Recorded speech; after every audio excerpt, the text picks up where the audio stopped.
bitch did to my car. I can't stand this bitch. And Look what she did to my car.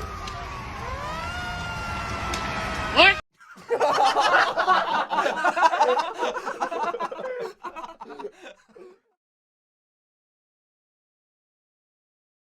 That's not my car. Thank goodness. But let me tell you, what I went through wasn't too far off. Imagine this. You just ended a relationship, and instead of walking away gracefully, you exercise to make that exit with, let's just say, a bang. Hi, my name is Marquise Paul, and welcome to Focus Empath, the channel where we empower empaths to heal from toxic relationships. Today we're diving into something so many people have experienced, dealing with revenge after a breakup.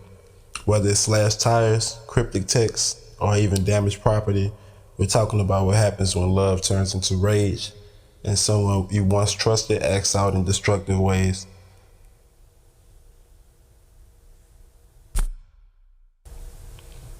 In this episode, we'll cover why some individuals resort to these revenge tactics, how to protect yourself physically and emotionally from this kind of behavior, and most importantly, how to reclaim your power without falling into the trap of revenge yourself. This isn't just about material damage, it's about the emotional toll.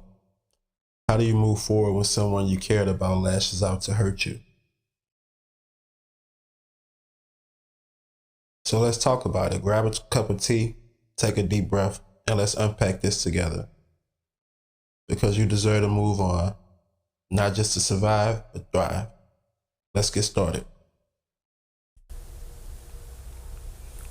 Well, this particular incident happened in 2022. I think I had been in this relationship for about 8 years. I was in a poly relationship. I was in a poly relationship with 3 beautiful ladies. This particular situation,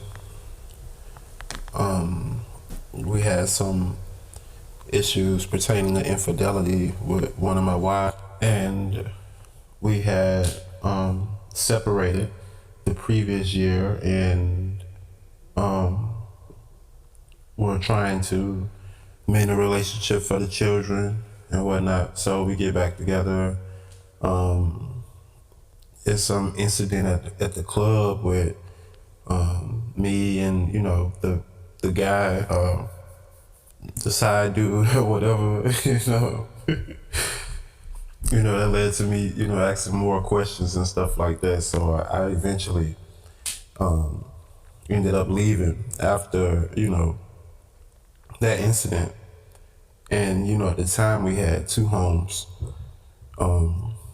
a house, which was like the main house that the children lived in. And we also had a apartment across town in Houston. And I frequented both, but when the whole situation went down, she started acting really strange because I didn't know anything about anything being wrong with the car. Now, keep in mind, the car that she sabotaged, and she sugared the tank, and made trying to make the car inoperable or something be wrong with it, I suppose. The craziest part about it is this was the vehicle that I would typically drive the children to school in the morning time, because at this point in my life, I think that I was in barber school, and school started a little later than the time that she would have to go to work. So it was my responsibility to get the children to school every morning, and so on and so forth. So it's a crazy car that she picked to do that too anyway, but finding that out was was surprising, to say the least. But she had actually drove it across town to see if it would defect in some way with the children in the car, before I even found out about it, before I even found out what was going on. But she was being really strange. She ended up selling one of our vehicles. I think we had 4 or 5 vehicles at the moment. She ended up selling one of our vehicles that we had been having for like 6 years, right? A very reliable vehicle, to say the least. To get a phone, and it kind of threw me off guard. I was like, that's not a fair trade. Why'd you sell a car just to buy a phone? So it made me kind of skeptical about what she had in the phone that she was trying to get rid of. So I ended up getting my hands on it. And when I did, I found some cash apps in there that were a little suspect and whatnot. And she ended up calling the police on me the same night when she realized that I had a phone. And at like 3 a.m. in the morning in the rain, and locked me out the house like we had, like we had a real altercation or a fight or something like that. I think that she was trying to get, make the police weary, or, that I was like out of control, so that maybe something else would have happened to me that night. I think, the time that she called or whatever would have had them on really high alert. So I had to, be real cautious about how I moved and how I approached the situation that night. It's really dark out there too.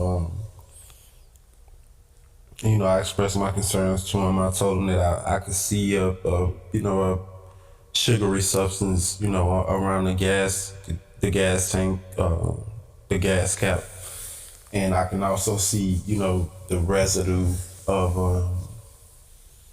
a sugary substance on the ground beneath the gas cap. And they instructed me that it was a civil matter, and that we had been together for so long that it was basically marital property at that point. So there's nothing that they could do about it, because it's technically her vehicle as well, even though I paid for it. But according to Texas law, and what do they call it? Common law marriages and stuff like that. She couldn't be held liable by them for any vandalism or anything like that. They instructed me to go for a civil suit or something like that. And I didn't know that. I was just trying to protect myself and my belongings in the process. But I learned a valuable lesson in that whole situation. If you ever been through something like this, let me know in the comments, man, and let's talk about it.